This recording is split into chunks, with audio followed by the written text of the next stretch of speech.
नमस्कार दोस्तों, आज हम आए हुए हैं DNC inter college Sarghat Rudhauli में। इस विद्यालय ने इस जनपद में ही नहीं बल्कि बस्ती मंडल और प्रदेश के यूपी बोर्ड की मेरिट लिस्ट में इस विद्यालय के छात्रों ने जो परचम लहराया है, जिसने इस क्षेत्र का नाम आज प्रदेश में उपस्थित किया है।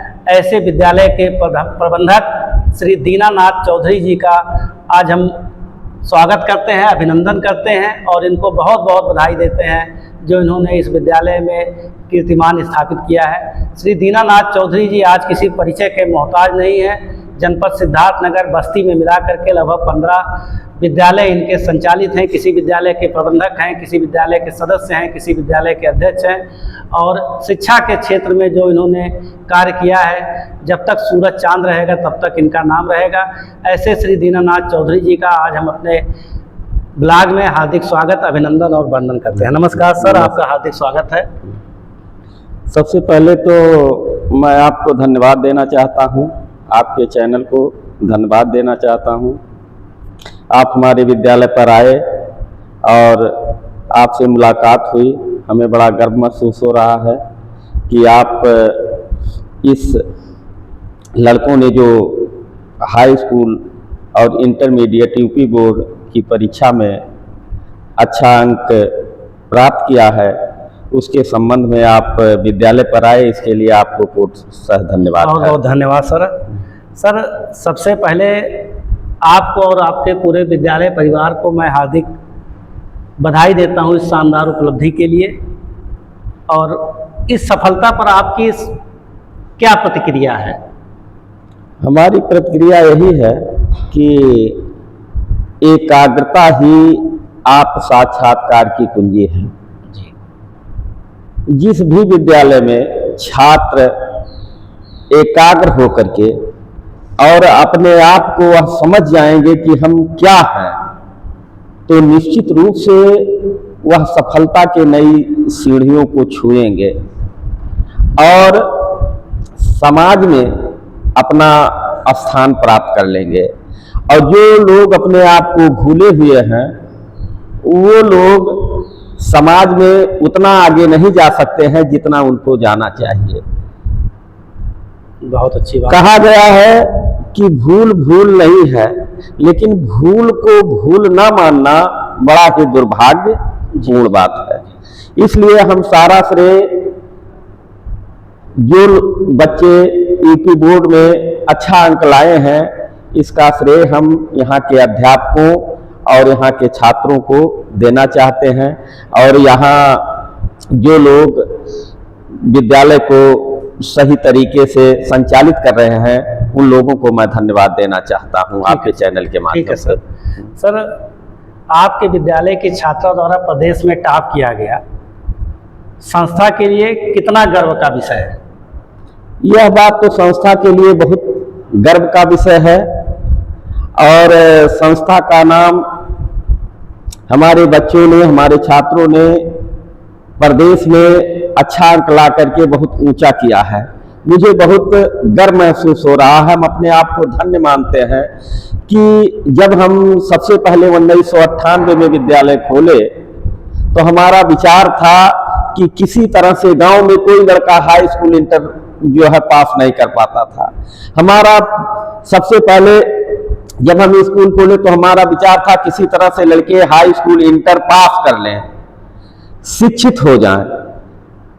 और तब उस समय हाई स्कूल पास करना ही बड़ा कठिन काम था। ठीक कह रहे हैं, पहले गुड सेकंड डिवीजन होता था और जो लोग 55-56% पा जाते थे तो समाज में विद्यालय का नाम हो जाता था कि विद्यालय में 56% लड़का पाया है और एक आध लड़के फर्स्ट डिवीजन आ जाते थे। तो वही हम लोगों के लिए उस समय बड़े गर्व का विषय था। लेकिन एक विद्यालय खोलने के बाद हम दूसरा विद्यालय खोले तो ये हुआ कि देहात में उतनी शिक्षा कायदे से हम नहीं दिला सकते हैं जितना अगर विद्यालय जो है शहर में खोला जाए। तो शहर में लोग पैसे वाले होते हैं, वहाँ अच्छा फीस मिलेगा और अध्यापकों को हम अच्छा वेतन दे करके उनसे अच्छा काम ले सकेंगे। और काम का मतलब यह है कि वह जो भूखे भजन न होए गोपाला, जैसे देहात में बहुत कम जो है अध्यापकों को वेतन दिया जाता है, तो हमारा विचार था कि शहर में खोलेंगे तो शहर में अच्छा फीस मिलेगा, और जब अच्छा फीस हम देंगे, अच्छा तनख्वाह देंगे, अच्छा वेतन देंगे, तो काबिल जो है अध्यापक मिलेंगे, और काबिल अध्यापक जब मिलेंगे तो निश्चित रूप से बच्चों को सही दिशा में ले जाने का काम करेंगे। आज वह समय इस वर्ष 2026 यूपी बोर्ड की परीक्षा में लड़कों ने जब अच्छा अंक प्राप्त किया तो एक पत्रकार हमारे पास फोन किए कि आपका लड़का टॉप 10 में, उत्तर प्रदेश के टॉप 10 की सूची में आया है।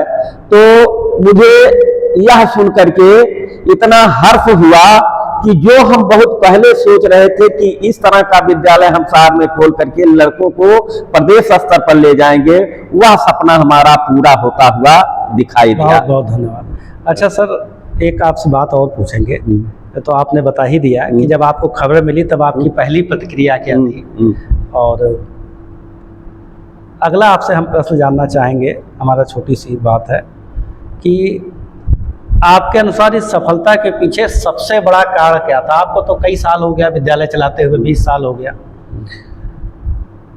तो ये जो सफलता इस तरह की मिली आपको, इसके पीछे आप सबसे बड़ा कारण क्या मानते हैं? सबसे बड़ा कारण हम यह मानते हैं कि हमारे छात्रों ने एक लक्ष्य रखा जी। और लक्ष्य के अनुसार उन लोगों ने परिश्रम करने का काम किया। पहले हम लोगों ने आज 4 साल पहले से ही, जब ये बच्चे कक्षा 8 में थे, तो हम लोग इनकी प्रतिभा को देखकर पहले से जो है प्लान बना रहे थे कि यह लड़के प्रदेश टॉप कर सकते हैं। तो ये लड़के 8 बजे विद्यालय जब लगता है तो ये लोग आते हैं, और 8 बजे से लेकर के विद्यालय में छुट्टी हो जाती है। छुट्टी होने के बाद यह बच्चे 5 बजे 6 बजे तक यहाँ स्व अध्ययन करते थे, और स्व अध्ययन के कारण और अध्यापक के द्वारा पढ़ाए गए विषयों को और स्व अध्ययन, सबसे ज्यादा इन लोगों ने स्व अध्ययन किया और अपने आप को पहचाना। हम यह समझ रहे हैं कि इन लड़कों ने अपने आप को पहचानने के कारण, स्वयं को जानने के कारण, जैसे सर्वज्ञ आदमी होता है, ये लोग समझ गए कि जो है बिना पढ़ाई के, बिना मेहनत के हम आगे नहीं जा सकते हैं। तो सबसे बड़ा रीजन यह रहा कि इन लड़कों का परिश्रम, इन लड़कों का मेहनत और विद्यालय के जो अध्यापक हैं उनके बताए हुए रास्ते पर चलने के कारण ये छात्र जो है सफल हुए हैं। अच्छा, विद्यालय में गुणवत्तापूर्ण शिक्षा सुनिश्चित करने के लिए आपने क्या क्या कदम उठाया? गुणवत्तापूर्ण शिक्षा के लिए सबसे पहले हमने कदम यह उठाया कि क्षेत्र के सबसे अच्छे अध्यापक हमारे विद्यालय में होने चाहिए जी।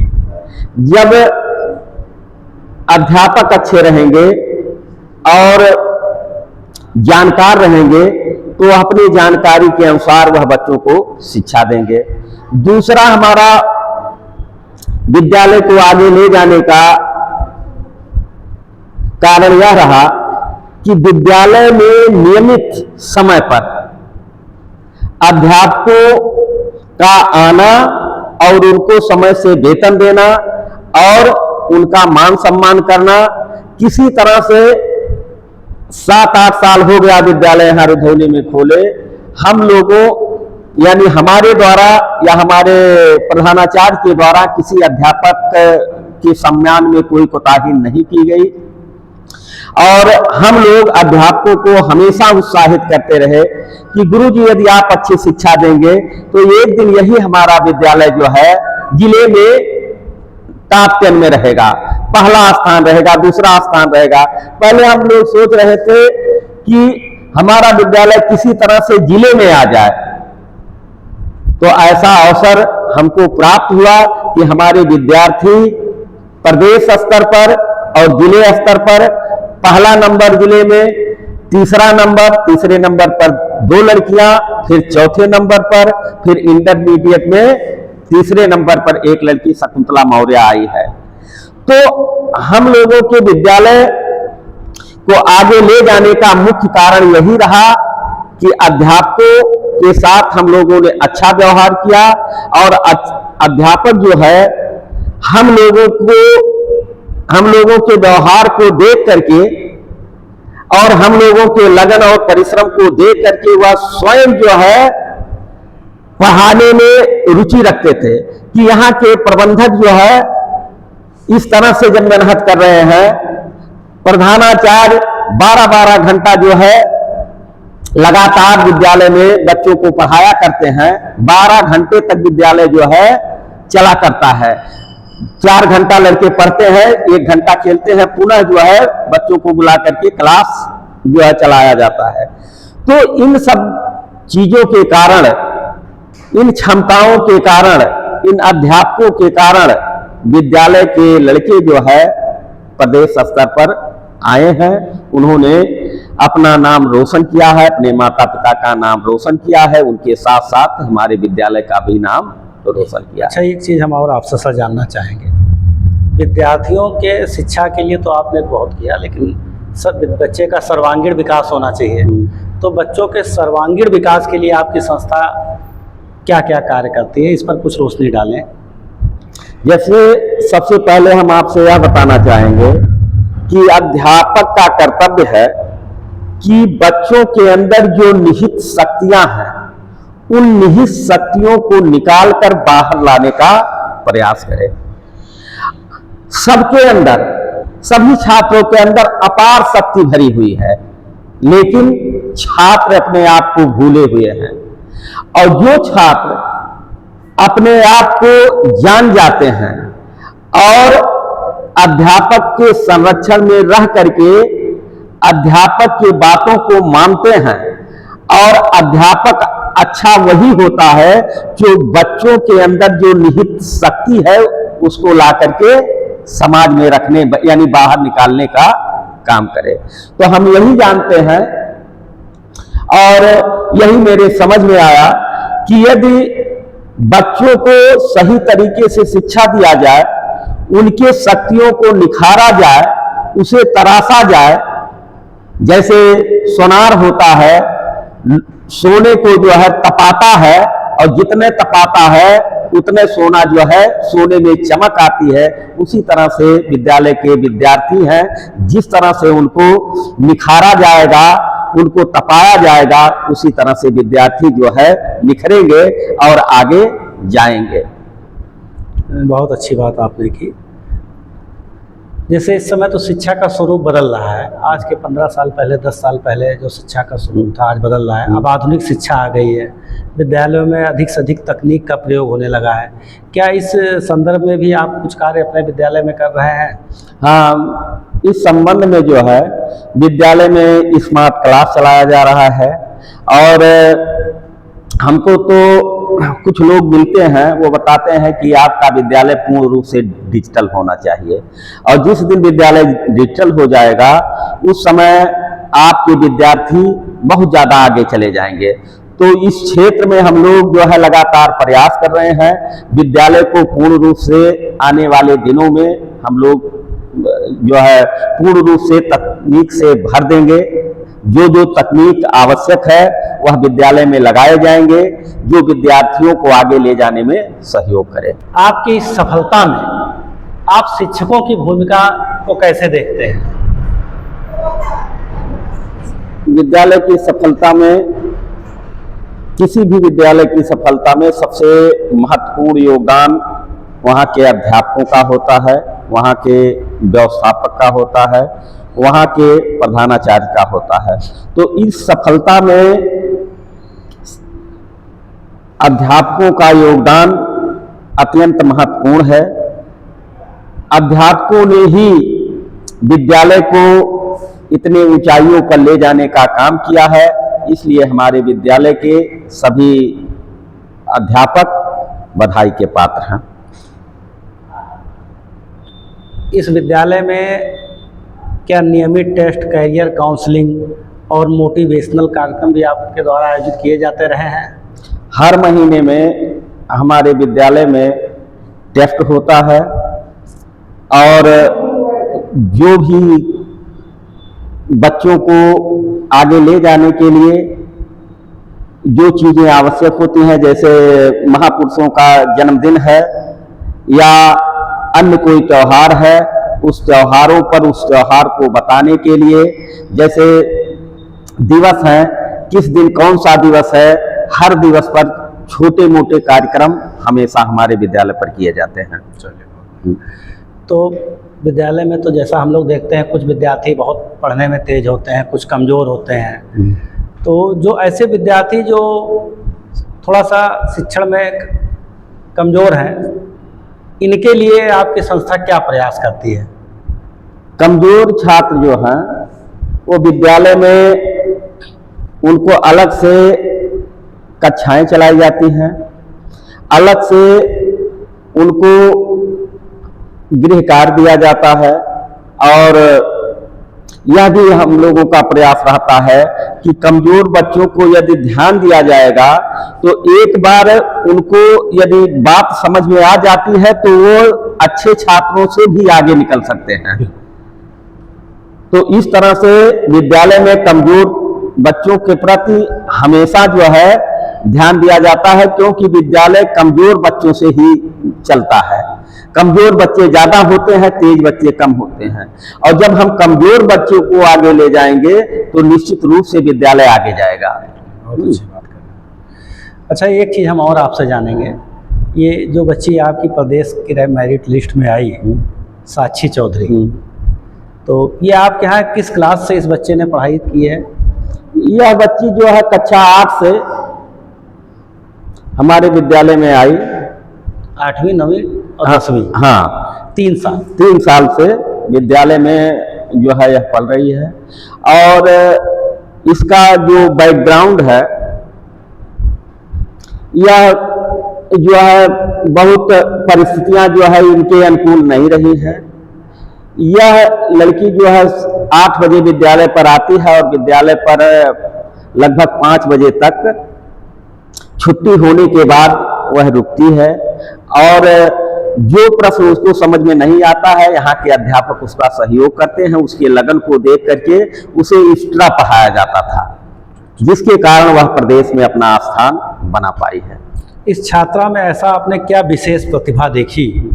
जैसे आपने पहले बताया कि इस बच्ची में पहले से प्रतिभाएं थी, तो हम लोग इसको विशेष लेकर के आए, तो इसमें ऐसी क्या विशेष प्रतिभा आपने देखी जो इनका आपने चयन किया? जैसे साक्षी चौधरी, जैसे वो 15 अगस्त का कार्यक्रम हो, शिक्षक दिवस पर भाषण देना हो, या विद्यालय में कला प्रतियोगिता हो, तो हर प्रतियोगिता में वह नंबर 1 ही आती है।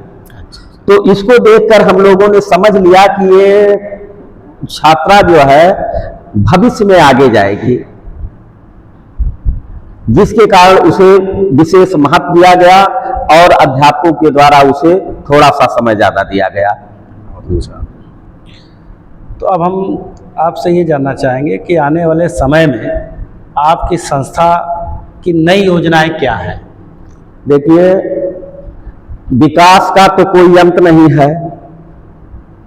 जब सबसे पहले मानव ने पहिए का आविष्कार किया तो समझा कि हमने विकास कर लिया, और तब से तमाम विकास हुए। तो हम लोगों का आज से यह प्रयास इस वर्ष से हो रहा है कि हम लोग अभी प्रदेश स्तर पर अपने बच्चों को जो है 8वां रैंक हमारे बच्चे को मिला है, तो हम लोगों का प्रयास रहे कि प्रदेश में स्थान लाना तो अच्छी बात है, महत्वपूर्ण बात है, लेकिन जब तक हमारे बच्चे जो है रोजगार के क्षेत्र में, नौकरी के क्षेत्र में, जैसे IIT है, JEE है, MBBS वाला परीक्षा है, या तमाम परीक्षाएं जो होती हैं, उसके काबिल छात्रों को बनाना हम लोगों का अगला उद्देश्य है कि आने वाले दिनों में हम लोग इस तरह से पढ़ाई कराएं और तैयारी कराएं कि जो है अगले वर्ष जो है जब अगला 2027 आए तब तक कुछ परीक्षाएं ऐसी होती हैं जो लड़के इंटर में रहते हैं या हाई स्कूल फाइनल में रहते हैं, तो वह फाइनल में रहते हुए भी परीक्षा दे सकते हैं। तो उन परीक्षाओं को दृष्टिगत रखते हुए हम लोग बच्चों को तैयारी करा रहे हैं। IIT नीट हाँ, बहुत अच्छा। और ग्रामीण क्षेत्र के विद्यार्थियों को बेहतर शिक्षा देने के लिए आपकी क्या सोच है?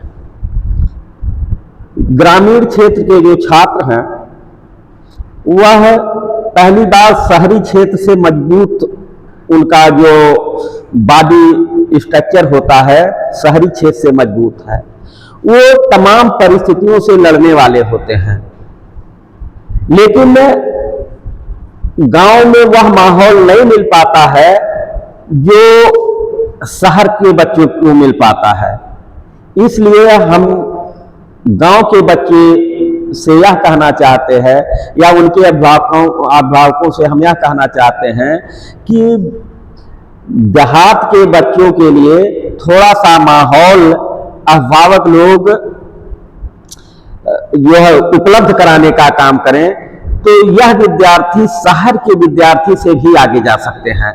क्योंकि देहात का विद्यार्थी जो है वह हर परिस्थिति, चाहे गर्मी हो, बरसात हो, जाड़ा हो, साइकिल से आना हो, खाना जो है लकड़ी पर खाना उनके घर वाले बनाते हैं, तो तमाम परिस्थितियां उनके सामने होती हैं। उन पर और जो आदमी परिस्थितियों को झेल कर आगे बढ़ता है वही समाज में अपना नाम रोशन करता है।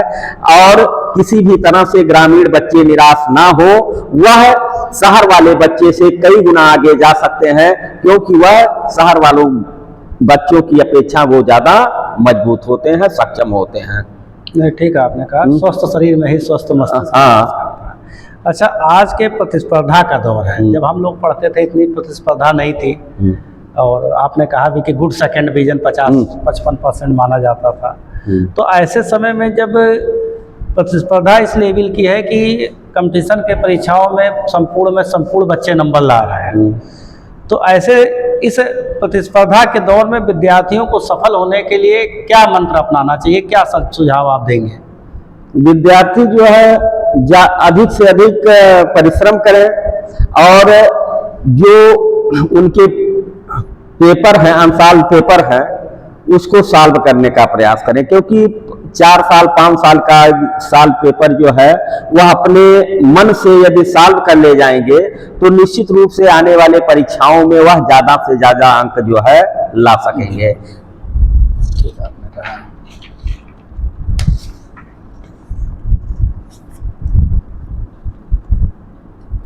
अच्छा, एक चीज़ आजकल और हम लोग देखते हैं कि बहुत सारे बच्चे हैं जो 8वीं पास करके पढ़ाई छोड़ दे रहे हैं, या 9 पास करके छोड़ दे रहे हैं, या 10 फेल होकर छोड़ दिए, या 10 पास हो गए तो उन्होंने 12वीं नहीं किया।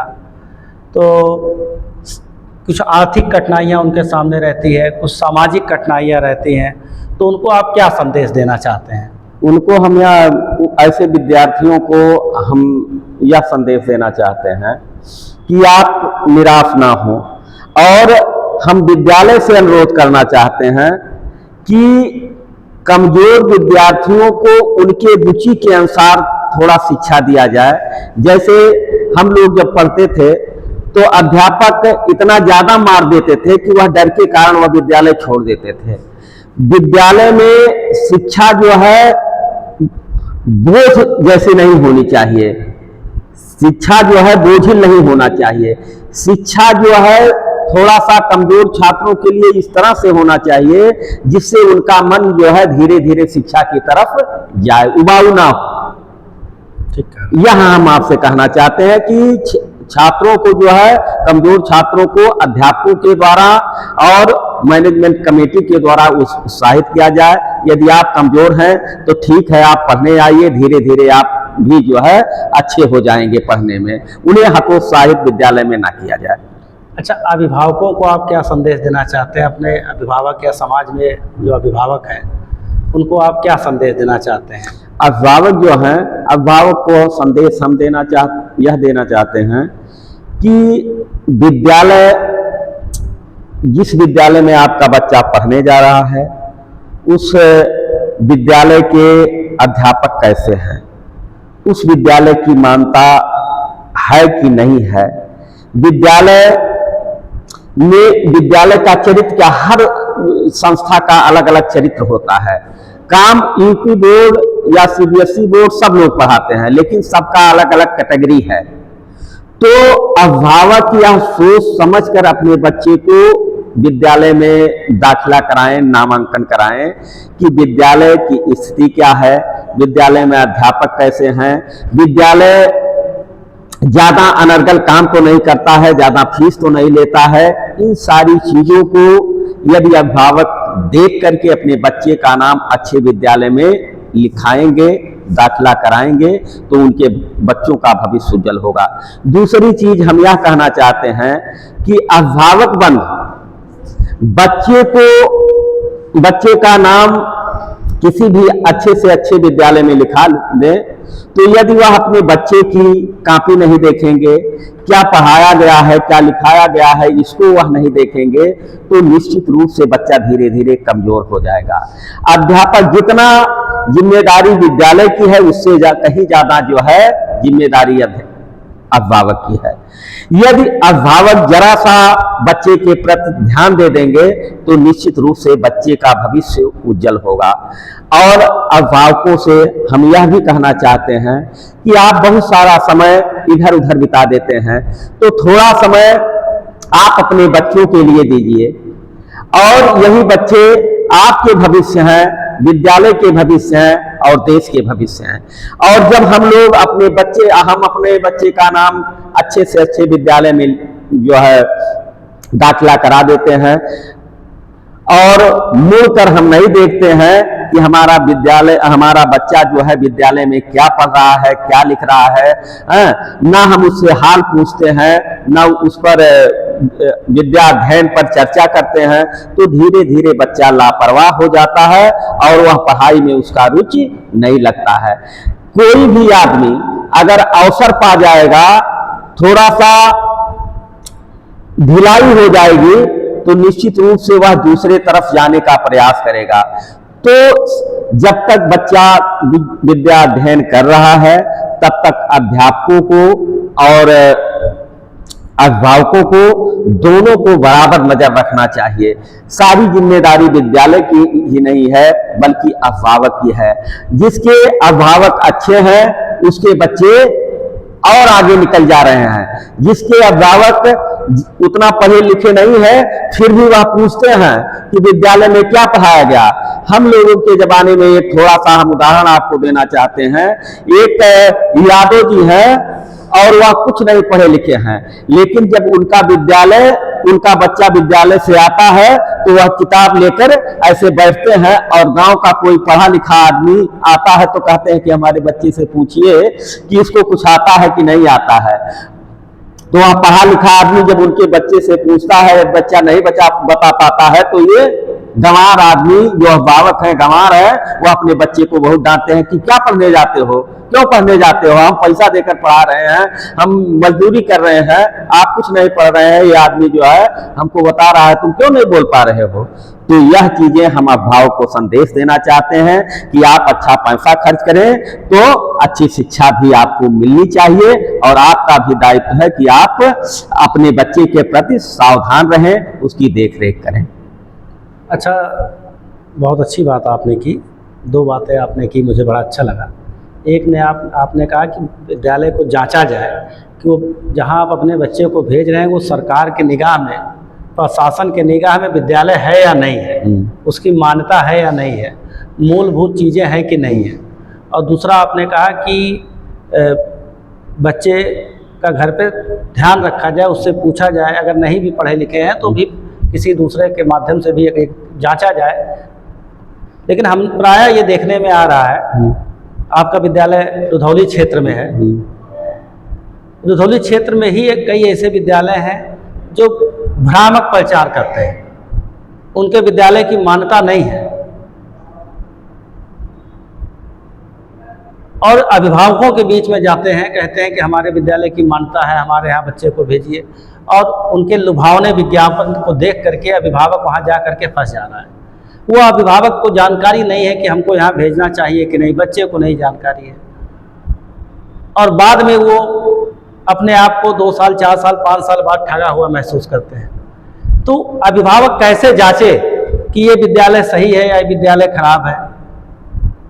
जैसे अभिभावक जो है विद्यालय की मानता है कि नहीं है, सारी चीज अभिभावक जानते हैं।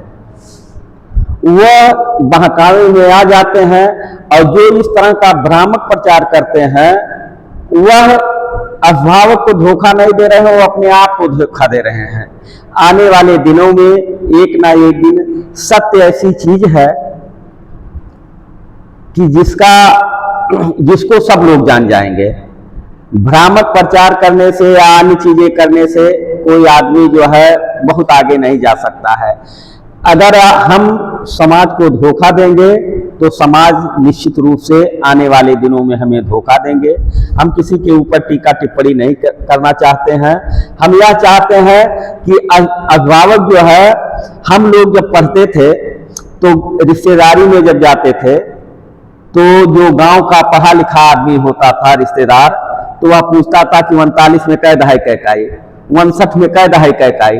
हम लोग जो है कतरा करके भाग जाते थे, कटपैठी सवाल पूछते। हाँ, कटपैठी सवाल पूछते थे। लेकिन आज बच्चों को ऐसे विद्यालय में पढ़ाया जा रहा है जो खुद जो है अभिभावक प्रश्न पूछने के लिए वो तैयार ही नहीं है। आज के जमाने में कोई अभिभावक किसी लड़के से जो है प्रश्न नहीं पूछता है। तो जब अभिभावक किसी लड़के से प्रश्न नहीं पूछता है तो कौन स्कूल कैसा है, कौन स्कूल कैसा नहीं है, जब आप जैसे लोगों से, समाज के बुद्धिमान लोगों से राय बात मिलाएगा तो निश्चित रूप से समाज वाले बताएंगे। आज इंटरनेट का जमाना है, आज तकनीक बहुत आगे चला गया है, सब लोगों को जानकारी हो गई है, सब लोग बहुत सारा बात जानते हैं, फिर भी वह अपने आप को किसी से छोटा नहीं बनना चाहते हैं, वह किसी से राय बात नहीं मिलाना चाहते हैं। इसलिए जो आदमी एक घड़ा लेने जाता है बाजार में, वह 10 रुपये 20 रुपये का होता है, उसको हाथ पर लेकर के उसे बजाता है कि घड़ा जो है फूटा है कि नहीं फूटा है, ये कैसा है कैसा नहीं है। और हम लोग जहां अपने बच्चों के भविष्य का सवाल है वहां हम न किसी से राय मिलाते हैं, न बात मिलाते हैं, किसी के कहने पर जाकर के अपना काम करते हैं।